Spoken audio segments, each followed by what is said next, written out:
सवाल आपके स्क्रीन पर है करके हड़प्पा कालीन सभ्यता में जो विशाल स्नानागार था इसकी खोज किसके द्वारा की गई थी? तो राखाल दास बनर्जी के द्वारा साथियों स्नानागार की खोज की गई थी, आपको याद रखना है। उसके बाद देखिए अजात शत्रु के कार्यकाल में किस बौद्ध संगीति का आयोजन किया गया था? तो आपका जवाब अगर प्रथम बौद्ध संगीति है तो आपका जवाब बिल्कुल सही हो जाएगा। उसके बाद अगर बात करें करके हड़प की नीति सबसे पहले किस रियासत पर लागू की गई थी? तो साथियों सतारा रियासत पर लागू की गई थी। राइट आंसर आपको ऑप्शन नंबर सी होगा।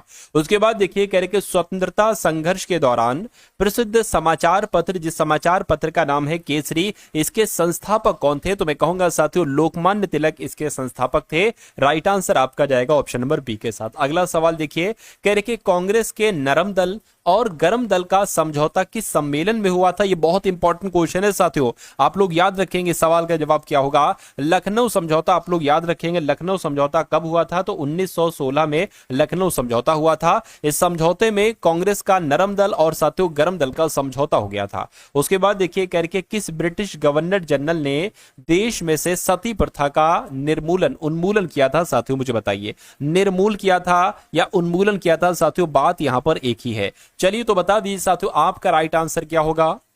तो आप लोग याद रखेंगे साथियों विलियम बेंटिक इन गवर्नर जनरल का नाम है और इन्होंने साथियों सती प्रथा की समाप्ति की थी। आंसर आपका ऑप्शन नंबर सी होगा। अगला सवाल देखिए करके अवध में किसानों का नेतृत्व किसने किया था? तो अवध में साथियों किसानों का नेतृत्व किसने किया था? बाबा रामचंद्र ने किया था। राइट आंसर आपका ऑप्शन नंबर सी हो जाएगा। उसके बाद देखिए कह रहे कि जापान में जो रक्तहीन क्रांति थी है ना, इसकी स्थापना साथियों किस वर्ष की गई थी? मुझे बताइए। तो रक्तहीन क्रांति कह लो या मेजी पुनः कह लो साथियों, इसकी स्थापना कब की गई थी? तो साथियों 1868 में की गई थी। आंसर आपका ऑप्शन नंबर बी होगा। उसके बाद देखिए भारत में पुर्तगालियों का पहला गवर्नर कौन था? तो इनका साथियों नाम क्या था? इनका नाम था डी अल्मीडा। क्या? De Almeida. ये भारत में पुर्तगालियों के पहले गवर्नर थे। उसके बाद देखिए साथियों वित्त आयोग क्या होता है? ये आपको बताना है साथियों के वित्त आयोग के बारे में। क्या पंचवर्षीय योजनाएं बनाता है वित्त आयोग, या मौद्रिक नीति तैयार करता है वित्त आयोग, या केंद्रीय सरकार के कर्मचारियों के वेतन में संशोधन की सिफारिश करता है, या केंद्र और राज्यों के बीच संसाधनों के बंटवारे पर निर्णय करता है वित्त आयोग? मैं कहूंगा बिल्कुल सही ऑप्शन नंबर डी वाला आपका जवाब होगा। उसके बाद देखिए कह रहे कि भारतीय संविधान की विशेषता इनमें से कौन सी नहीं है? मुझे बताइए। संविधान है अपना संविधान भारत का, बिल्कुल। संविधान की सर्वोच्चता है, बिल्कुल सही। मौलिक अधिकार है, बिल्कुल सही। प्रतिबद्ध न्यायपालिका है, मैं कहूंगा नहीं। उसके अलावा नीति निर्देशक सिद्धांत भी है संविधान में, तो मैं कहूंगा यह विशेषता नहीं है। नहीं है तो यही आपका राइट आंसर है। उसके बाद देखिए अगला सवाल करके संविधान सभा के किस नेता ने संवैधानिक उपचारों के अधिकार को भारतीय संविधान का हृदय और आत्मा कहा? तो यह बात साथियों किसने कही थी? यह बात तो डॉक्टर भीमराव अंबेडकर के द्वारा कही गई थी। राइट आंसर आपको ऑप्शन नंबर बी। करके राज्यसभा कब भंग की जा सकती है? सही जवाब मुझे बताइए। तो राज्यसभा कब भंग की जा सकती है? साथियों लोकसभा के कार्यकाल पूर्ण होने के पश्चात, राज्यसभा के कार्यकाल पूर्ण होने के पश्चात, या किसी से केंद्र सरकार भंग होने के बाद, या राज्यसभा पूर्णतया कभी भंग नहीं। देखिए राज्यसभा कभी भंग नहीं की जा सकती है, तो इसलिए सबसे सटीक जवाब आपका ऑप्शन नंबर डी होगा। उसके बाद देखिए साथियों जो अनुच्छेद 56 है ना, 56, इसमें आखिर क्या लिखा हुआ है ये मुझे बता दीजिए। साथियों 56 में राष्ट्रपति के निर्वाचक की बात कही गई है। राष्ट्रपति के निर्वाचक मंडल की बात तो अनुच्छेद 54 में कही गई है।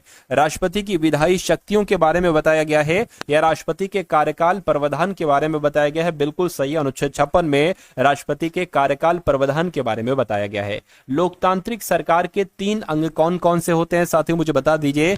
तो कार्यपालिका, विधायिका, न्यायपालिका। बिल्कुल सही साथियों, लोकतांत्रिक सरकार के 3 अंग कार्यपालिका, विधायिका और न्यायपालिका ही होती है। करके भारत के पंचायत राज प्रणाली में कितने स्तर होते हैं? तो अगर आपके एग्जाम में सवाल पूछा जाए तो 3 स्तर आप लोग बता देना, क्योंकि भारत के पंचायती राज प्रणाली में 3 स्तर ही होते हैं। उसके बाद देखिए भारत में खाद्य सुरक्षा अधिनियम कब लागू किया गया? तो ये साथियों कब लागू किया गया आपसे पूछा जा रहा है। तो 2013 में साथियों इसको लागू किया गया। राइट आंसर आपका ऑप्शन नंबर सी होगा। उसके बाद देखिए करके राष्ट्रीय प्रतीक में सिंह के अलावा और कौन से जानवर की आकृति है? तो और किस जानवर की साथियों आकृति है ये आपसे पूछा जा रहा है। मैं कहूंगा बैल की भी है और घोड़े की भी है, इसलिए राइट आंसर आपका बी होगा।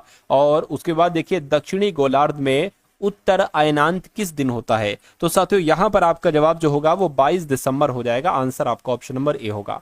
अगला देखिए, कह रहे कि पृथ्वी का अक्ष झुका हुआ नहीं होता तो सूर्य की किरणें केवल लंबवत पड़ती, किस रेखा पर लंबवत पड़ती?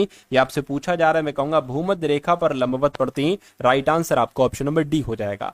कह रहे कि ग्रेट बैरियर रीफ ये कहां पर स्थित है, मुझे बताइए ये कहां पर स्थित है साथियों? ऑस्ट्रेलिया में, इंग्लैंड में, सऊदी अरब में या न्यूजीलैंड में? तो ग्रेट बैरियर रीफ आप लोग याद रखेंगे ऑस्ट्रेलिया में स्थित है। कहां पर साथियों? ऑस्ट्रेलिया में। कह रहे कि कौन सा प्रदेश रबर का सबसे अधिक उत्पादन करता है? तो रबर का सबसे ज्यादा उत्पादन करने वाला राज्य कौन सा है? मैं कहूंगा केरल ही रबर का सबसे ज्यादा उत्पादन करने वाला राज्य है। अगला सवाल देखिए, कह रहे कि विश्व का सबसे विशाल समुद्र कौन सा है? तो इन सारे समुद्रों में से मुझे बताइए सबसे विशाल समुद्र कौन सा है? तो अगर आपका जवाब प्रशांत महासागर है तो मैं कहूंगा आपका जवाब बिल्कुल सही है। उसके बाद देखिए, कह रहे कि इनमें से कहां पर विश्व का सबसे कम यूरेनियम रिजर्व है? तो इनमें से सबसे कम यूरेनियम रिजर्व कहां पर है? मैं कहूंगा ऑस्ट्रेलिया में। कहां पर है साथियों? ऑस्ट्रेलिया में है। उसके बाद देखिए, कह रहे कि कौन सा शहर गोदावरी नदी के किनारे पर स्थित नहीं है? तो कौन कौन से शहर गोदावरी नदी के किनारे पर स्थित है साथियों, मुझे बताइए। चलिए चलिए,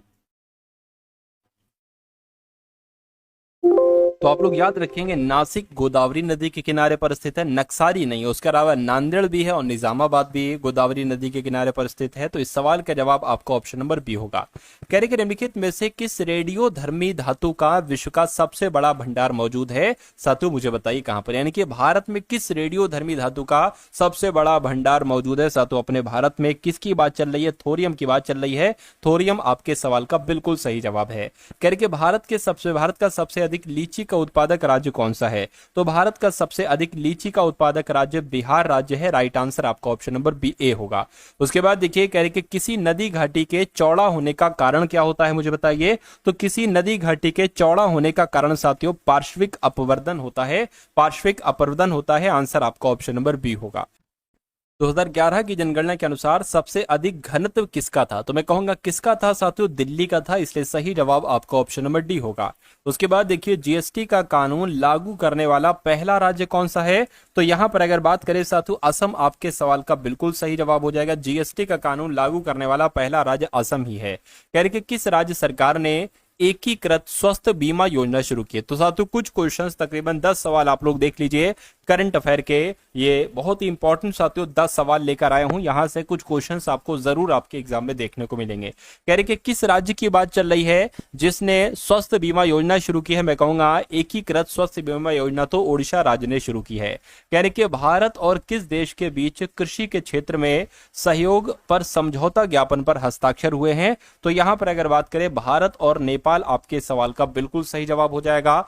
भारत और नेपाल देश के बीच कृषि के क्षेत्र में सहयोग पर समझौता ज्ञापन पर हस्ताक्षर हुए हैं। अगला देखिए, अगला सवाल आपकी स्क्रीन पर कह रहे कि भारत और किस देश ने अपने राजनयिक संबंधों की 78वीं वर्षगांठ मनाई है? तो भारत और रूस ने बनाई है। आंसर आपका ऑप्शन नंबर बी हो जाएगा। उसके बाद देखिए, कौन सा देश दुनिया में सबसे गंभीर मानवीय संकट का सामना कर रहा है? तो किस देश की बात चल रही है? मैं कहूंगा सूडान देश की बात चल रही है। सूडान देश दुनिया में सबसे ज्यादा मानवीय संकट का सामना कर रहा है। कह रहे कि आईपीएल 2025 में 1000 बाउंड्री लगाने वाले खिलाड़ी कौन बने हैं? तो इनका नाम विराट कोहली है और विराट कोहली साहब आईपीएल 2025 में 1000 बाउंड्री लगाने वाले खिलाड़ी बने हैं। उसके बाद देखिए, खुबानी महोत्सव 2025 का आयोजन कहां पर किया गया है? तो अगर बात करते हैं खुबानी उत्सव की, तो ये साथियों लद्दाख में मनाया गया है। आंसर आपका ऑप्शन नंबर बी होगा। उसके बाद देखिए, करके किसे राष्ट्रीय समुद्री वरुण पुरस्कार से सम्मानित किया गया है? तो इनका नाम राजेश उन्नी है और राजेश उन्नी को ही राष्ट्रीय समुद्री वरुण पुरस्कार से सम्मानित किया गया है। उसके बाद देखिए, अगला सवाल कह रहे कि किस राज्य के पुलिस पोर्टल को पुलिस सुरक्षा श्रेणी में स्कॉच पुरस्कार मिला है? तो साथियों उत्तर प्रदेश को स्कॉच पुरस्कार मिला है। पुलिस पोर्टल को मतलब उत्तर प्रदेश की पुलिस पोर्टल को पुलिस सुरक्षा श्रेणी में स्कॉच पुरस्कार दिया गया है। उसके बाद देखिए, कह रहे कि कहां के सीन्स इन द स्क्वायर में शाहरुख और काजोल का स्टैचू लगेगा? तो कहां लगेगा साथियों? लंदन में लगेगा। राइट आंसर आपका ऑप्शन नंबर डी हो जाएगा। उसके बाद देखिए, करके किसका लघु कहानी संग्रह हार्ट लैंप अंतरराष्ट्रीय बुकर पुरस्कार 2025 के लिए चुना गया है? तो साथियों किसकी बात चल रही है? बानू मुश्ताक की बात चल रही है। इस सवाल का जवाब आपका बानू मुश्ताक साथियों हो जाएगा। उसके बाद देखिए साथियों, यहाँ से अगर बात करें तो आपके सामने अब रीजनिंग के क्वेश्चन स्टार्ट हो चुके हैं। तो रीजनिंग के बहुत बहुत इंपॉर्टेंट क्वेश्चन साथियों आज की इस वीडियो में हम लोग देखेंगे। सभी सवालों के साथियों जवाब आपको देते रहना। देखिए रीजनिंग का पहला सवाल है, कह रहे कि ईर्ष्या और भय और भावना, इसके लिए कौन सा वेन आरेख बन सकता है, मुझे बताइए। देखिए अगर ईर्ष्या की बात करें या भावना की बात करें, ये दोनों क्या है, सॉरी ईर्ष्या की बात करें या भय की बात करें, ये दोनों क्या है साथियों, भावनाएं हैं। तो मैं कहूंगा ये मैं भावनाएं बना लेता हूं, भावना, और ईर्ष्या भी एक भावना है और भय की भी एक भावना होती है। तो कुल मिला के कुछ ऐसा आरेख बनेगा, और ऐसा आरेख कहां पर बना हुआ है साथियों, ऑप्शन नंबर बी में बना हुआ है। उसके बाद देखिए अगला सवाल है, आपसे कहा जा रहा है जैसे मेघालय का संबंध, क्या साथियों, जैसे मेघालय का संबंध शिलोंग से है, उसी प्रकार बिहार का संबंध किससे होगा साथियों, मुझे बताइए। देखिए मेघालय की राजधानी है शिलोंग, मेघालय की राजधानी शिलोंग है, तो बिहार की राजधानी क्या होती है साथियों, बिहार की राजधानी पटना है। तो इस प्रकार जिनका आंसर ऑप्शन नंबर डी के साथ था, मैं कहूंगा आंसर आपका बिल्कुल सही था। उसके बाद देखिए आपसे कहा यह जा रहा है कि जैसे 72 से यहां पर 90 बनाया गया है, उसी प्रकार 48 से यहां पर 60 बनाया गया है। तो 24 से साथियों आपको बताने कि क्या नंबर यहां पर बन सकता है, एक बार फटाफट मुझे कमेंट करके आप लोग बता दीजिए। देखिए अगर हम यहां पर बात करें, देखिए 18 चौक कितने होते हैं, 18 चौक 72 होते हैं, और 18 पंजे कितने होते हैं साथियों, 90 होते हैं। तो इसी का कुछ ऐसा ही बनेगा। देखिए साथियों अगर यहां पर अगर हम लोग बात करें, 12 चौक आपके कितने होते हैं, 48 होते हैं, और 12 पंजे कितने होते हैं साथियों, आपके 60 होते हैं। तो 18 आया है ना। अब ये क्या आएगा आपके साथियों, 6 चौक आ जाएगा। तो 6 चौक आपके 24 हो गया, तो 6 पंजे कितने हो गए साथियों, आपके 30 हो गए। यानी कि यहां पर क्या 30 नंबर आएगा। अच्छा 30 तो ऑप्शन में भी है, यानी कि यही आपका बिल्कुल करेक्ट आंसर हो जाएगा। उसके बाद देखिए अगले नंबर का सवाल आपकी स्क्रीन पर है साथियों, देखिए सवाल को और मुझे बताइए अपना सही जवाब क्या होगा। यहां पर आपसे साथियों कहा जा रहा है कि जैसे कि साथियों 11 है, उसके बाद 31 आ गया है, उसके बाद 55 आ गया है, उसके बाद 84 आ गया है, और उसके बाद 119 आ गया है। तो अगला नंबर साथियों आपको बताने के यहाँ पर क्या आ सकता है। देखिए 11 से 31 हुआ है, तो मैं कह सकता हूँ 11 से 31 हुआ है, कितना बड़ा है, मैं कहूंगा 20 बड़ा है। ठीक है 31 से 55 हुआ है, अब कितना बड़ा है साथियों, अब यहाँ पर आपका 24 बड़ा है। अच्छा 55 से 84 हुआ है साथियों, 29 बड़ा है, और 84 से 119 हुआ है साथियों, लगभग लगभग कितना, 35 बड़ा है। तो अब मुझे आप लोग बता दीजिए इसमें यहाँ पर कितना पड़ेगा। अब देखिए यहाँ पर साथियों अगर हम लोग बात करें, एक नया कॉन्सेप्ट निकलता है। यहाँ पर आपका 4 बड़ा है, यहाँ पर आपका साथियों 5 बड़ा है, यहाँ पर आपका 6 बड़ा है। तो जाहिर सी बात है यहाँ पर आपका 7 बढ़ेगा, यानी कि 35 और 7 कितने हो जाएंगे, मैं कहूंगा 42 हो जाएंगे। तो कुल मिला के यहाँ पर 42 आएगा, यानी कि 119 और 42 कितने होते हैं साथियों, जोड़ लीजिए और यही आपका आंसर आ जाएगा। 11 हो गया साथियों, 6 हो गया, एक 161 आपका यहाँ पर आ जाएगा। और 161 कहां पर लिखा हुआ है, ऑप्शन नंबर बी में लिखा हुआ है। तो जिनका आंसर ऑप्शन नंबर बी के साथ है, मैं कहूंगा आंसर आपका बिल्कुल करेक्ट है। देखिए डबल जे है, एल है, और फिर उसके बाद साथियों एक खाली जगह है, डबल के है, डबल जे है, उसके बाद फिर एक खाली जगह है, डबल नहीं इस बार ट्रिपल के है, जे है, और फिर एक खाली जगह है, और उसके बाद साथियों एल ट्रिपल के है, और फिर जे है। आपको बताना है कि इन खाली जगह में कौन कौन से लेटर्स आ सकते हैं। देखिए सबसे पहले जरा काउंट करिए इसको, 1 2 3 4 5 6 7 8 9 10 11 12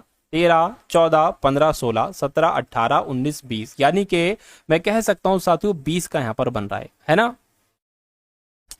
चलिए 20 का बन रहा है।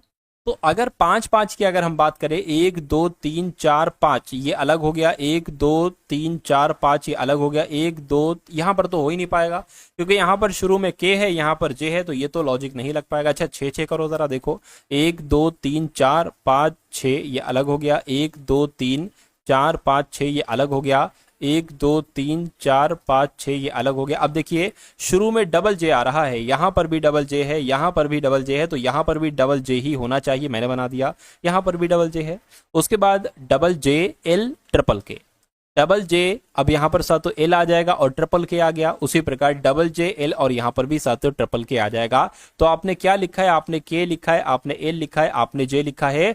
तो के एल जे कहां पर लिखा हुआ है साथियों, ये ऑप्शन नंबर ए में लिखा हुआ है, यानी कि यही आपका बिल्कुल सही जवाब है। उसके बाद देखिए अगले नंबर का सवाल साथियों आपके स्क्रीन पर, इस सवाल को देखिए और मुझे बताइए राइट आंसर क्या होगा। यहां पर कहा जा रहा है कि हार्ट को क्या लिखा जाता है, यानी कि HARKED को RAHD के लिखा जाता है। RACIAL को CARLAI लिखा जाता है। तो निम्बल को साथियों क्या लिखा जा सकता है, मुझे बताइए। देखिए जब मैंने इन लेटर्स को देखा तो मुझे ऐसा लगा कि इन लेटर्स की मदद से ही साथियों ये सारे लेटर्स बनाए गए हैं। जब मैंने इन लेटर्स को देखा तो इन लेटर्स की मदद से ये सारे लेटर्स बनाए गए। समझ में आ रहा है ना। लेकिन बनाए कैसे गए हैं ये मैं आपको बता दे रहा हूं। देखिए ये HAR है तो ये RAH हो गया, यानी कि शुरू के साथ अपोजिट लिख दिए गए हैं। जैसे कि ये KED है तो यहाँ पर DEK लिख दिया गया है। उसी प्रकार यहाँ पर RAC है ना तो यहाँ पर CAR लिख दिया गया, और IAL है तो LAI, यानी कि अपोजिट चल रहा है। तो यहाँ पर हम इसका अपोजिट लगाएंगे MIN, क्या MIN हो गया, और यहां पर ELB, क्या साथियों ELB। अब आपको देखना है कि ये कौन से ऑप्शन में है साथियों, MIN ELB, ये तो ऑप्शन नंबर ए वाले में है। तो जिनका भी आंसर ऑप्शन नंबर ए के साथ है मैं कहूंगा आंसर आपका बिल्कुल करेक्ट हो जाएगा भाई, बहुत बढ़िया, वेरी गुड क्लास। चलिए साथियों उसके बाद देखिए कह के पिक्सल इज क्यूट को 486 लिखा जाता है, एलेनर इज ब्यूटीफुल को 147 लिखा जाता है, पिक्सल इज, ये तो बहुत बड़ा आ गया साथियों, pixel is black and Eleanor is white को 0375484 लिखा जाता है। तो कुल मिला के आपसे पूछा जा रहा है कि एलेनर के लिए कोड क्या होगा, 8 होगा, 7 होगा, 4 होगा, या साथियों 1 होगा। अब देखिए एलेनर आखिर कहां पर लिखा हुआ है, एक तो एलेनर साथियों यहां पर लिखा हुआ है ना, तो एलेनर का कोड 147 में से ही होगा। अब एक काम आप साथियों ये कर सकते हैं, क्या काम आप ये कर सकते हैं, आप देखिए आप इसमें से इज का कोड देख लीजिए और ब्यूटीफुल का कोड देख लीजिए, इज का कोड देख लीजिए और साथियों यहां पर आप ब्यूटीफुल का कोड देख लीजिए, है ना। इस देखिए एक तो यहां पर है और एक यहां पर है, देखिए इसमें और इसमें क्या सेम है, 4 सेम है। तो मैं कहूंगा 4 जो होगा वो इज का कोड आपका हो जाएगा, यानी कि ये आंसर आपका नहीं हो सकता। आंसर इसमें से ही होगा 147 में से, तो 117 आंसर इसमें से कुछ ना कुछ हो सकता है। चलिए देखते हैं हम लोग। अब देखिए अब ब्यूटीफुल का आप कोड देख लीजिए, ब्यूटीफुल कहां पर है, ब्यूटीफुल साथियों यहां पर है ना, नहीं सॉरी यहां पर नहीं है भाई साहब। अब कैसे निकालेंगे, ब्यूटीफुल तो साथियों यहां पर है ही नहीं। इलेनर का कोड, एक काम आप फिर ये कर लीजिए, ब्यूटीफुल यहां पर नहीं, इलेनर इसमें भी है और इलेनर इसमें भी। देखिए इसमें क्या सेम है जरा देखिए साथियों, ठीक है 0 यहां पर नहीं है, 3 यहां पर नहीं है, 7 यहां पर है, तो 7 भी हो सकता है, 7 भी हो सकता है। और उसके अलावा देखिए 5 भी नहीं है, 4 भी नहीं है, 4 तो हो नहीं सकता, क्यों, क्योंकि 4 आपका इसका कोड हो गया, 8 भी नहीं हो सकता। तो कुल मिला के मैं कह सकता हूं 7 आपका एलेनर का कोड हो जाएगा, और यही आपके सवाल का बिल्कुल सही जवाब हो जाएगा भाई, बहुत बढ़िया, वेरी गुड क्लास। साथियों क्लास को लाइक नहीं किया तो क्लास को लाइक कर दीजिए। कि कक्षा के सभी 24 विद्यार्थी उत्तर की ओर मुख करके एक सीधी पंक्ति में खड़े हैं। नेहा दाएं सिरे से 8वें स्थान पर है, जबकि अभिषेक बाएं सिरे से 20वें स्थान पर है। नेहा और अभिषेक के बीच में कितने विद्यार्थी हैं, कहा गया है 24 विद्यार्थी हैं टोटल, और नेहा दाएं से 8वें नंबर पर है। तो अगर नेहा की अगर हम बात करते हैं साथियों, तो मान लीजिए 1 2 3 4 5 6 7 8 8, यानी कि यहां पर जो होगी वो साथियों नेहा बन जाएगी। और ये कहने के जबकि अभिषेक बाएं से 20वें स्थान पर हैं, बाएं से 20वें स्थान पर हैं, यानी कि अब देखिए टोटल 24 लोग हैं। अब इधर हमने 8 लिख दिए, तो इधर पता कितने लोग होंगे साथियों, 16 ही लोग होंगे। 1 2 3 4 5 6 7 8 9 10 11 12 13 14 15 16, यानी कि 16 ये हो गया, 8 ये हो गया, टोटल 24 विद्यार्थी हो गए। अब इधर से कहा गया है कि अभिषेक का स्थान कौन सा है, 20 में। तो देखिए 1 2 3 4 5 6 7 8 9 10 11 12 13 14 15 16 17 18 19 20, यानी कि ये साथियों आपका अभिषेक हो जाएगा, ये नेहा हो गई, ये अभिषेक हो जाएगा। तो कह रहे हैं कि दोनों के बीच में कितने लोग हैं, बस इतनी सी बात तो साथियों आपसे पूछी जा रही। तो मैं कहूंगा एक ये हो गया, एक ये हो गया, केवल 2 ही तो लोग हैं, तो 2 लोग हैं, तो 2 आपका यहाँ पर बिल्कुल सही जवाब हो जाएगा। समझ में आया, कैसा लगा आपको ये सवाल साथियों, एक बार आप लोग जरूर बताएंगे। चलिए अब उसके बाद देखिए अगले नंबर का सवाल आपकी स्क्रीन पर है। देखिए साथियों इस सवाल को, और आप लोग मुझे बता दीजिए कि फटाफट इस सवाल का जवाब आपका यहाँ पर क्या हो सकता है, बताइए। तो यहां पर अगर बात करें साथियों, आपसे कहा गया है कि कुछ संख्या आपको दे रखी है, करके प्रत्येक अंक को अवरोही क्रम में बाएं से दाएं की ओर व्यवस्थित करना है। उसके बाद मूल संख्या की तुलना में कितने अंकों की स्थिति अपरिवर्तित रही है। सबसे पहले इसको अवरोही क्रम में आप लोग लिख लीजिए, बाद में बाद का काम हम लोग यहां पर देखेंगे। चलिए भाई, तो इसको अगर साथियों अवरोही क्रम में हम लोग लिखें तो कैसे लिखेंगे, देखिए सबसे बड़ा यहाँ पर क्या है साथियों, मैं कहूंगा 9 है, तो 9 सबसे पहले आ जाएगा। उससे छोटा क्या है, 8 है, और उससे छोटा साथियों 7 है, फिर 6 है, उसके बाद साथियों 5 है, और फिर साथियों 4 है, और उसके बाद 3 है, 2 है, 1 है। अच्छा, ये तो नंबर है लगातार। तो अब अगर बात करें, कह रहे कि देखिए ये तो अभी नई संख्या हो गई। अच्छा, मूल संख्या क्या थी, मूल संख्या ये थी, तो इसके नीचे जरा आप क्या लिखिए साथियों, इसके नीचे आप जरा मूल संख्या लिखिए, क्योंकि मूल संख्या की तुलना में कितने अंकों की स्थिति अपरिवर्तित रही है हमें ये देखना है। देखिए 3 आ गया, 1 आ गया, है ना, उसके बाद साथियों 8 आ गया, उसके बाद 9 आ गया, और फिर 2 आ गया, 4 आ गया, 7 आ गया, 6 आ गया, 5 आ गया। इसकी स्थिति परिवर्तित हो गई है, इसकी भी परिवर्तित हो गई है, इसकी भी, इसकी भी, इसकी भी, लेकिन इसकी साथियों अपरिवर्तित है, यानी कि 4 जहां पर था 4 जहां पर है। तो कितने अंकों की स्थिति अपरिवर्तित है, मैं कहूंगा सिर्फ और सिर्फ 1 अंक की स्थिति अपरिवर्तित है। ऐसा कहां पर लिखा हुआ है साथियों, ऐसा आपका ऑप्शन नंबर कहां पर लिखा हुआ है, सी में लिखा हुआ है। तो जिनका आंसर ऑप्शन नंबर सी के साथ है, मैं कहूंगा उनका आंसर बिल्कुल करेक्ट हो जाएगा। चलिए भाई, उसके बाद देखिए अगले नंबर का सवाल आपकी स्क्रीन पर है। आपसे क्या कहा जा रहा है साथियों, आपसे कहा जा रहा है कि यदि प्लस का अर्थ यहां पर गायब हो गया भाई साहब, प्लस का अर्थ क्या है, भाग है, और प्लस का अर्थ साथियों भाग है, और यहां पर मैं आपको लिखकर बतला दूं। देखिए प्लस का अर्थ यहां पर क्या है साथियों, भाग है, और उसके अलावा अगर बात करें माइनस का अर्थ क्या है, माइनस का अर्थ साथियों प्लस है, और गुणा का अर्थ माइनस है, ठीक है ना, और साथियों भाग का अर्थ क्या है, यहाँ पर गुणा है। नंबर्स आपको दे रखे 23 गुणा 15 ब्रैकेट बंद, -1/4 ब्रैकेट बंद, और उसके बाद प्लस है 2 - 2 है, और भाग 2 है। देखिए इसको आप कैसे सॉल्व करेंगे, कुल मिला के यहां पर ये आप लोग मुझे बता दीजिए। देखिए अब अगर बात करें साथियों, सबसे पहले अगर बात करें 23 है और ये 15 है, अब यहाँ पर गुणा है, गुणा की जगह पर हमें माइनस लिखना है, तो यहाँ पर हमने क्या लिख दिया, यहाँ पर हमने माइनस लिख दिया, ठीक है, ब्रैकेट बंद कर दिया। अब साथियों 1 लिखा, भाग की जगह पर क्या है, गुणा है, तो यहाँ पर हमने गुणा लिख दिया, ठीक है। उसके बाद प्लस है, प्लस की जगह पर क्या आ जाएगा, भाग आ जाएगा, तो साथियों भाग लिख दिया, ब्रैकेट में 2, माइनस की जगह पर प्लस है, तो साथियों प्लस हो जाएगा, है ना, और साथियों भाग की जगह पर क्या है, गुणा, तो ये गुणा हो जाएगा। इसको आपको कैलकुलेट करना है साथियों, है ना, इसको कैलकुलेट कर दीजिए और मुझे बता दीजिए आंसर आपका क्या होगा। देखिए 23 में से 15 जाएंगे तो साफ साफ आपके कितने बचेंगे साथियों, आपके 8 बचेंगे, तो यहाँ पर 8 आ जाएगा, है ना। चलिए उसके बाद अगर बात करें 4 गुणा 1 साथियों, 4 गुणा 1 आपका कितना हो जाएगा। अच्छा ये माइनस का तो मैंने लिखा है ना, माइनस का प्लस हो जाएगा, ये प्लस हो जाएगा, ये आपका 4 गुणा 1 कितना हो जाएगा साथियों, 4 हो जाएगा। अब ये आपका ब्रैकेट हो गया बंद, ठीक है, कोई दिक्कत नहीं। अब भाग लिखा हुआ है, भाग आ जाइए, 2 + 2 कितना हो जाएगा साथियों, 4 हो जाएगा, 2 + 2 4 हो जाएगा, है ना।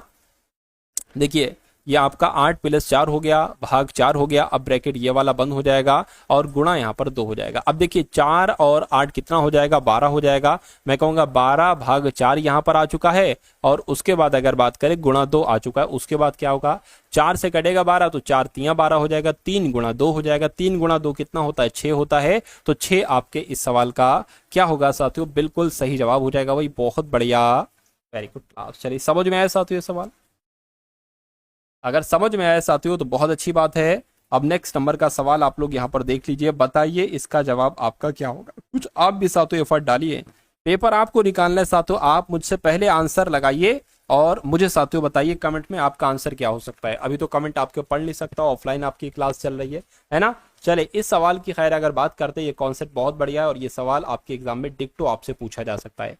कहा जा रहा है कि 2, 6, 4 को कैलकुलेट करके यहाँ पर एल बना दिया गया। अच्छा भैया 17, 4, 1 को कैलकुलेट करके वी बना दिया गया, ठीक है कोई बात नहीं। 8, 12, 3 को कैलकुलेट करके डब्ल्यू बना दिया गया। कैसे साथियों बनाया जा रहा है मुझे बताइए। देखिए नंबर्स को जोड़ा तो नहीं किया है, अगर हम 6 और 2 8 कर दें और फिर 8 और 4 कितना कर दे 12 हो जाएगा। अच्छा एल जो होता है वो 12 पर ही तो आता है, ठीक है कोई दिक्कत नहीं है। उसी प्रकार 17, 4, 21 और 1 22, वी जो होता है वो 22 पर ही तो आता है।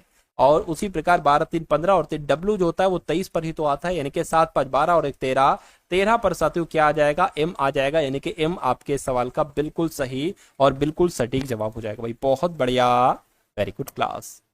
उसके बाद देखिए साथियों अगले नंबर का सवाल है, कह रहे कि रिंकू घड़ी के अनुसार 8:15 बजे है, यानी कि अच्छा रिंकू की घड़ी के अनुसार कह रहे कि 8:15 बजे, मान लीजिए साथियों एक घड़ी यहाँ पर बना लेते हैं और ये साथियों 12 हो गया, ये आपका 3 हो गया, ये 6 हो गया, ये 9 हो गया, उसके अलावा ये 1 हो गया, 2 हो गया और ये 4, ये 5 हो गया, ये साथियों 7 और ये 8 हो गया और ये साथियों 10 और ये आपका 11 हो गया, है ना।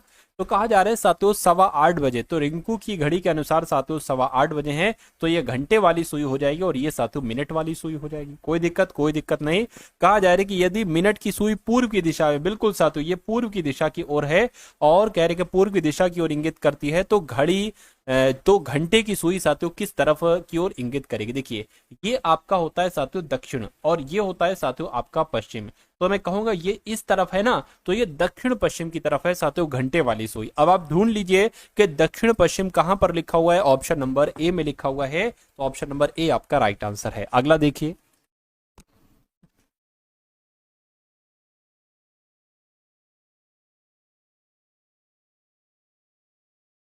अब साथियों इस सवाल को देखिए और मुझे बताइए साथियों आपका सही जवाब क्या होगा। आपसे कहा जा रहा है कि विषम को आपको चुनना, इन चारों ऑप्शन में से सबसे अलग आपको साथियों क्या लग रहा है, एक बार मुझे बता दीजिए। कैफीन, कोकिन, कैफीन, निकोटीन या साथियों हेरोइन। देखिए अगर कैफीन की यहां पर अगर बात करें तो ये सभी के सभी मादक पदार्थ है, यानी कि नशीले। देखिए ये भी नशीला पदार्थ है, निकोटीन भी है, कोकिन भी है, तो मैं कहूंगा ये सबसे अलग हो जाएगा, सबसे अलग हो जाएगा, तो यही आपका राइट आंसर हो जाएगा। उसके बाद देखिए अगले नंबर का साथियों सवाल आपकी स्क्रीन पर आ चुका है। आपसे कहा जा रहा है कि हॉकिंस रमन की बहन का पति है, रमन क्यूरी का भाई है, आइंस्टीन क्यूरी के पिता और मार्था के पति हैं, मार्था के 2 बच्चे और 2 भतीजे हैं, मार्था हॉकिंस की पत्नी से किस प्रकार संबंधित है, कुल मिला के आपको ये बताना। देखिए सबसे पहली लाइन में कहा गया है कि हॉकिंस रमन की बहन का पति है, तो रमन की बहन का पति साथियों क्या है ना, रमन की बहन का पति साथियों कौन है। मान लीजिए रमन आपका यहां पर है और रमन की बहन ये है, और रमन की बहन का पति कौन हो जाएगा साथियों, हॉकिंस हो जाएगा, है ना साथियों, कौन हो जाएगा, हॉकिंस हो जाएगा, रमन की बहन का पति। कह रहे कि रमन क्यूरी का भाई है, रमन जो है ना, अच्छा क्यूरी का भाई है, यानी कि क्यूरी का पति होगा साथियों ये हॉकिंस। अरे भाई रमन की बहन कौन है, रमन की बहन हो गई ये क्यूरी, और क्यूरी का पति हो गया हॉकिंस। उसके बाद कह रहे हैं कि आइंस्टीन क्यूरी के पिता हैं, तो क्यूरी के पिता कौन है साथियों, क्यूरी के पिता यहाँ पर आइंस्टीन बताए गए हैं, तो आइंस्टीन क्यूरी के भी पिता और रमन के भी पिता होंगे। उसके बाद कह रहे कि मार्था के पति, यानी कि ये जो है ना ये मार्था के पति हैं, तो कुल मिला के मार्था इनकी पत्नी है और ये पति हैं, ये आपस में पति पत्नी हो गए, और इन दोनों के बच्चे ये रमन और क्यूरी हो गए। उसके बाद कह रहे कि मार्था के 2 बच्चे हैं, 2 बच्चे मार्था बिल्कुल, एक रमन और एक क्यूरी, और कह रहे कि 2 भतीजे हैं, यानी कि मार्था के साथियों एक तरीके से अगर बात करें 2 भतीजे हैं। कह रहे कि मार्था हॉकिंस की पत्नी से किस प्रकार संबंधित है, यानी कि हॉकिंस की पत्नी क्या कहेंगी मार्था को, मुझे आपको बताना है, बताइए। देखिए हॉकिंस की पत्नी क्यूरी क्या कहेगी, भैया क्यूरी की तो ये माँ है, तो माँ है तो माँ आपका यहाँ पर बिल्कुल सही जवाब हो जाएगा। उसके बाद देखिए अगले नंबर का सवाल आपकी स्क्रीन पर है, यहाँ पर आपसे क्या कहा जा रहा है साथियों, देखिए और बताइए राइट आंसर आपका क्या होगा। कहने के श्री और कवि ये दंपति हैं, यानी कि आपस में ये पति पत्नी है, कौन साथियों, श्री और कवि। चलिए ये श्री हो गई और ये क्या हो गई, ये साथियों कवि हो गई, ये आपस में पति पत्नी है। कह रहे कि सीरी और समयू बहनें हैं और कवि की बहन साथियों कौन, कवि की बहन है। अच्छा यहां पर अगर बात करें समयू कवि की बहन है, तो समयू यहां पर आ जाएगा साथियों, क्या आ जाएगा, समयू की यहां पर मिसिंग है साथियों, सीरी और समयू बहनें हैं, और यहां पर क्या आएगा पता, देखिए यहां पर साथियों समयू आ जाएगा, क्या आ जाएगा साथियों, समयू आ जाएगा। मैं समयू यहां पर लिख दूं, समयू में यहां पर मैंने लिख दिया, समयू जो है ना ये कवि की बहन है, तो कवि की बहन कौन हो जाएगी, कवि की बहन साथियों समयू हो जाएगी, और यहां पर कहा गया है कि समयू और सीरी बहनें हैं, तो समयू और सीरी साथियों ये कौन हो गई, ये बहनें हो गई। तो आपसे यहाँ पर पूछा ये जा रहा है कि जो सीरी है ये श्री की क्या लगती है, तो साथियों ये सीरी जो है ना ये श्री की क्या लगती है, कुल मिला के आपको ये बताना। देखिए ये पति हो गए, अरे भाई श्री के पति यही तो होगा कवि, तो पति की बहन ही तो हुई, तो पति की बहन को क्या कहा जाता है, पति की बहन को ननद कहा जाता है, तो ननद कौन से ऑप्शन में है, ऑप्शन नंबर डी वाले में है भाई, बहुत बढ़िया, वेरी गुड क्लास। चलिए साथियों अब उसके बाद देखिए अगले नंबर का सवाल आपकी स्क्रीन पर है, देखिए सवाल को और साथियों मुझे बताइए अपना राइट आंसर क्या होगा। चलिए यहां पर कहा गया है साथियों, कह रहे कि सभी लाल सफेद हैं, तो जैसे जैसे कहा जाए वैसे वैसे करते जाइए। ये साथियों लाल हो गए और सभी लाल जो है ना वो साथियों क्या हो गए, वो सफेद हो गए, सभी लाल सफेद हो गए, और सभी सफेद सफेद काले हो गए, सभी सफेद क्या हो गए, काले हो गए। अब निष्कर्ष को पढ़िए, 4 निष्कर्ष यहाँ पर हैं, और चारों में से कितने सही हैं मुझे बताइए। कुछ सफेद लाल हैं, कुछ सफेद लाल हैं, बिल्कुल इतने सफेद लाल हैं, ये बात बिल्कुल सही है। उसके बाद देखिए कुछ काले लाल हैं, कुछ काले लाल हैं, बिल्कुल साथियों, इतने काले लाल हैं, ये बात भी सही है। कुछ लाल काले नहीं है, नेगेटिव आ गया, गलत। सभी काले सफेद है, सभी काले सफेद नहीं है, इतने काले सफेद नहीं है। तो मैं कहूंगा पहला और दूसरा निष्कर्ष बिल्कुल सही है। ऐसा कहां पर लिखा हुआ है? ऐसा आपका ऑप्शन नंबर डी में लिखा हुआ है। उसके बाद देखिए साथियों, अगला सवाल कह रहे हैं कि कथन कह रहे हैं कि कुछ बूंदे जाम है। तो मान लेते हैं साथियों, क्या कुछ बूंदे जाम है? चलिए, तो ये क्या हो गई? ये बूंदे हो गई, और कुछ बूंदे जाम, मान लीजिए इतनी बूंदे क्या हो गई? ये जाम हो गई। तो कुछ बूंदे जाम हो गई और कुछ बोतलें बूंदे हो गई। मान लीजिए कुछ बोतलें, यानी कि इतनी बोतलें साथियों क्या हो गई? इतनी बोतलें बूंदे हो गई। अब निष्कर्ष को पढ़िए और मुझे बताइए कौन सा निष्कर्ष सही है, कौन सा गलत है। चलिए, यानी कि कुछ बूंदे खाली हैं। भैया खाली के यहाँ पर तो कथन में जिक्र ही नहीं किया गया, और जिसका जिक्र नहीं करते वो हम गलत मानते हैं। कुछ बोतलें जाम है, तो भैया बोतलें ये है, जाम ये है, कैसे ये सही हो जाएगा? तो ना तो निष्कर्ष एक और ना ही निष्कर्ष दो अनुसरण करता है। ऐसा कहां पर लिखा हुआ है? ऐसा सातों आपका ऑप्शन नंबर किस में लिखा था? ऑप्शन नंबर डी में लिखा था। चलिए, अब उसके बाद देखिए अगले नंबर का सवाल आपकी स्क्रीन पर है। देखिए सातों इस सवाल को, और आप लोग मुझे बता दीजिए कि इस सवाल का जवाब आपका क्या हो सकता है, बताइए। आपसे कहा जा रहा है कि किसी संख्या को इस प्रकार दो भागों में विभाजित किया जाता है कि एक भाग दूसरे भाग से 14 अधिक है और दोनों भागों का अनुपात 7:5 है।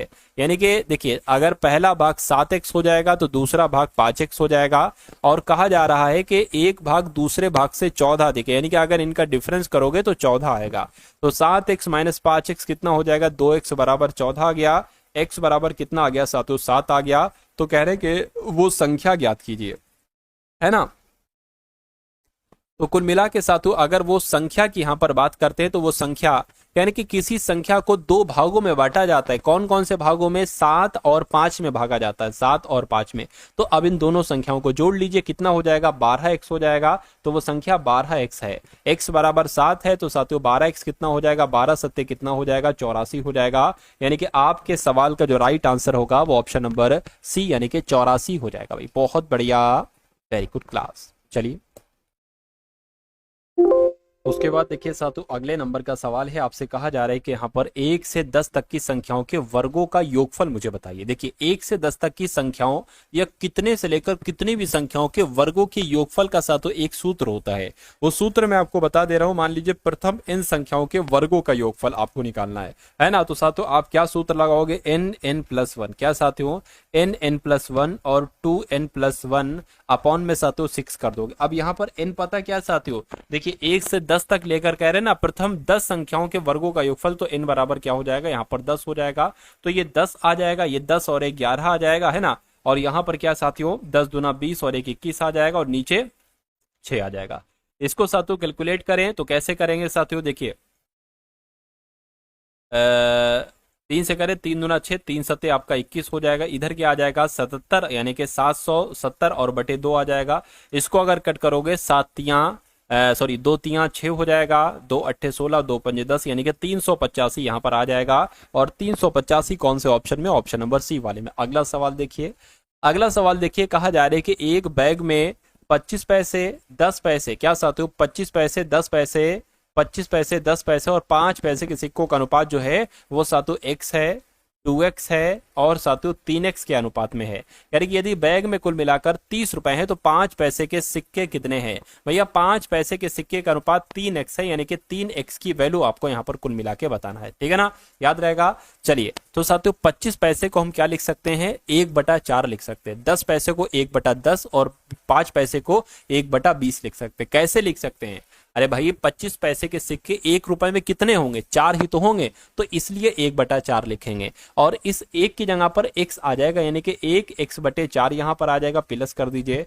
1 रुपए में 10 पैसे के सिक्के कितने आएंगे साथियों? 10 आएंगे ना, तो यहाँ पर आएगा 2x, ऊपर 2x आएगा, 2x/10 आ गया यहाँ पर, है ना।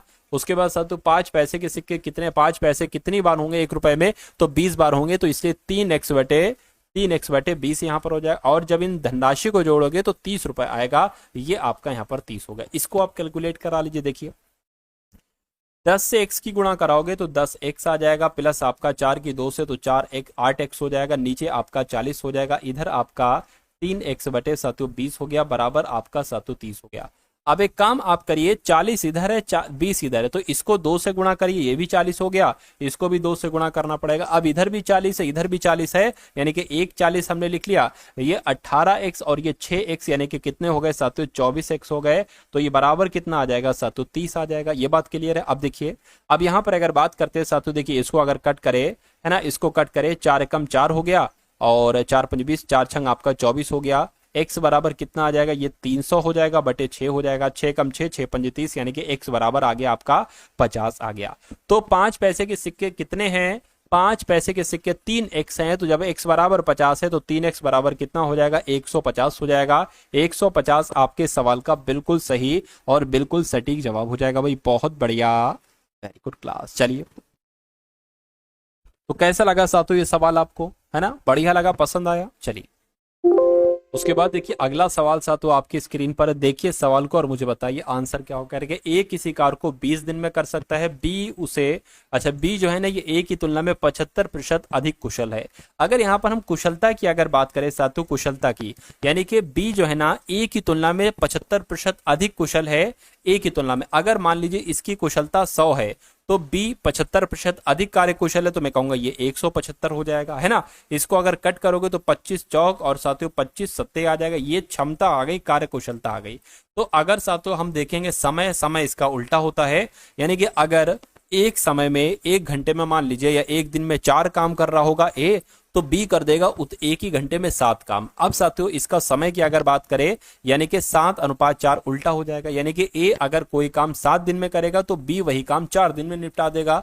तो कहने के उसी कार्य को पूरा करने में बी कितने दिन लेगा। देखिए यहां पर कहा गया था कि ए किसी कार्य को 20 दिन में करता है, यहां पर साथियों हम 7x मान ले रहे हैं, 4x मान ले रहे हैं। ए किसी कार्य को यहां पर कह रहे हैं कि 7x में करता है, और यहां पर कह रहे हैं कि ए किसी कार्य को 20 दिन में करता है, यानी कि 7x की वैल्यू क्या हो गई साथियों, 20 हो गई।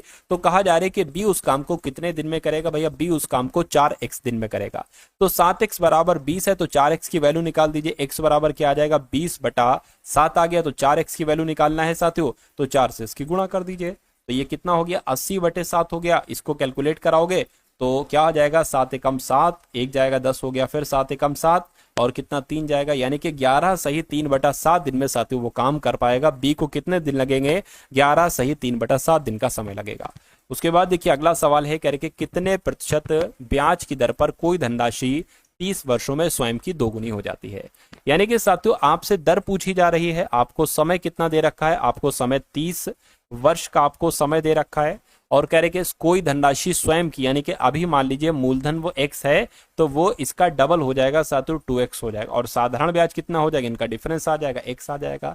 तो दर बराबर क्या होता है, साधारण ब्याज गुणा 100/p × t।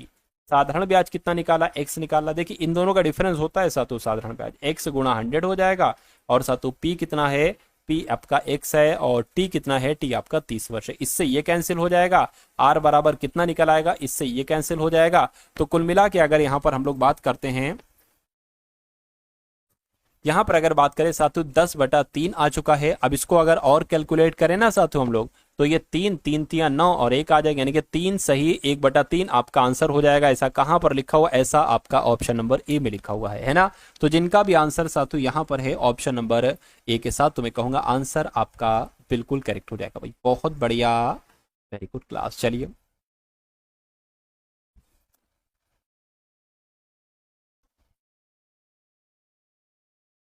उसके बाद देखिए साथियों अगले नंबर का सवाल आपकी स्क्रीन पर, यहां पर अगर बात करें आपसे क्या कहा जा रहा है, करके 2000 रुपए पर 2 वर्षों के लिए 10% वार्षिक ब्याज की दर से साधारण ब्याज और चक्रवृद्धि ब्याज के बीच अंतर क्या है। देखिए अगर कभी भी आपसे पूछा जाए साधारण ब्याज और चक्रवृद्धि ब्याज के बीच अंतर क्या है, और 2 वर्ष का पूछे, तो इसके लिए एक सूत्र होता है साथियों, ठीक है। अंतर क्या हो जाएगा साथियों, अंतर बराबर, लेकिन 2 वर्ष का ही होना चाहिए।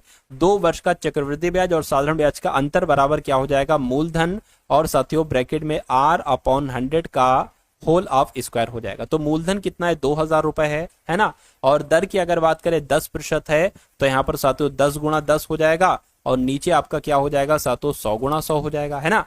तो इनसे ये आपका कैंसिल हो गया और इन 2 जीरो से ये आपका कैंसिल हो गया, यानी कि 20 आपके सामने आ गया। तो अंतर कितना निकलेगा? 20 रुपए निकलेगा और यही आपका बिल्कुल करेक्ट आंसर हो जाएगा भाई। बहुत बढ़िया, वेरी गुड क्लास। उसके बाद देखिए साथियों, अगला सवाल है कहने के रवि शहर ए से शहर बी तक और शहर बी से शहर ए तक की यात्रा 4 घंटे में तय करता है। यानी कि साथियों ये शहर ए है और ये शहर बी है, यानी कि शहर ए से लेकर बी तक जाता है और फिर बी से लेकर ए तक आता है। तो इसमें कितना साथियों समय लगता है? इसमें उसका समय लगता है साथियों 4 घंटे का। कितना? 4 घंटे का समय लगता है, ठीक है। यानी कि यदि कुल यात्रा के दौरान उसकी चाल, यानी कि यहां से यहां तक गया फिर यहां से यहां तक आए, इसमें इसकी चाल कितनी रही साथियों? 68 किलोमीटर प्रति घंटा, यानी कि 68.3 किलोमीटर प्रति घंटा रही, है ना। तो करके शहर ए से शहर बी के बीच की दूरी कितनी है? तो दूरी बराबर क्या होता है साथियों? दूरी बराबर होता है आपका चाल गुणा समय, है ना। चाल गुणा समय होता है साथियों। चाल कितनी है साथियों? चाल 68.3 है और चाल गुणा समय, समय कितना है? 4 घंटे। तो इसको जरा कैलकुलेट करा लीजिए साथियों। एक पॉइंट लगाना है ना, वो बाद में लगा देंगे। 4 3 12 हो गया, 4 8 32 और 1 33 हो गया, 6 चौक 24 4 8 32 33 हो गया, 4 3 12 हो गया, 4 8 32 33 हो गया, 6 चौक 24 25 26 27 हो गया। एक पॉइंट लगा लीजिए। यानी कि अगर बात करें साथियों 273.2 यहां पर आ चुका है। कितना आ चुका है साथियों? 200, है ना, इतना आ चुका है साथियों। चलिए कोई दिक्कत नहीं है।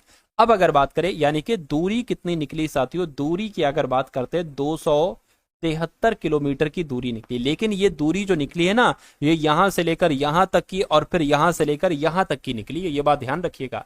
इसलिए हमें इसकी आधी दूरी करना पड़ेगी। आधी अगर करेंगे तो 2 एकम 2 हो जाएगा, 2 तिया 6 हो जाएगा, 2 छंग 12 हो जाएगा और 2 छंग 12 हो जाएगा। तो कुल मिला के 136.6 किलोमीटर की दूरी निकलेगी। ऐसा कहां पर लिखा हुआ है? ऐसा आपका ऑप्शन नंबर डी में लिखा हुआ भाई। बहुत बढ़िया, वेरी गुड क्लास।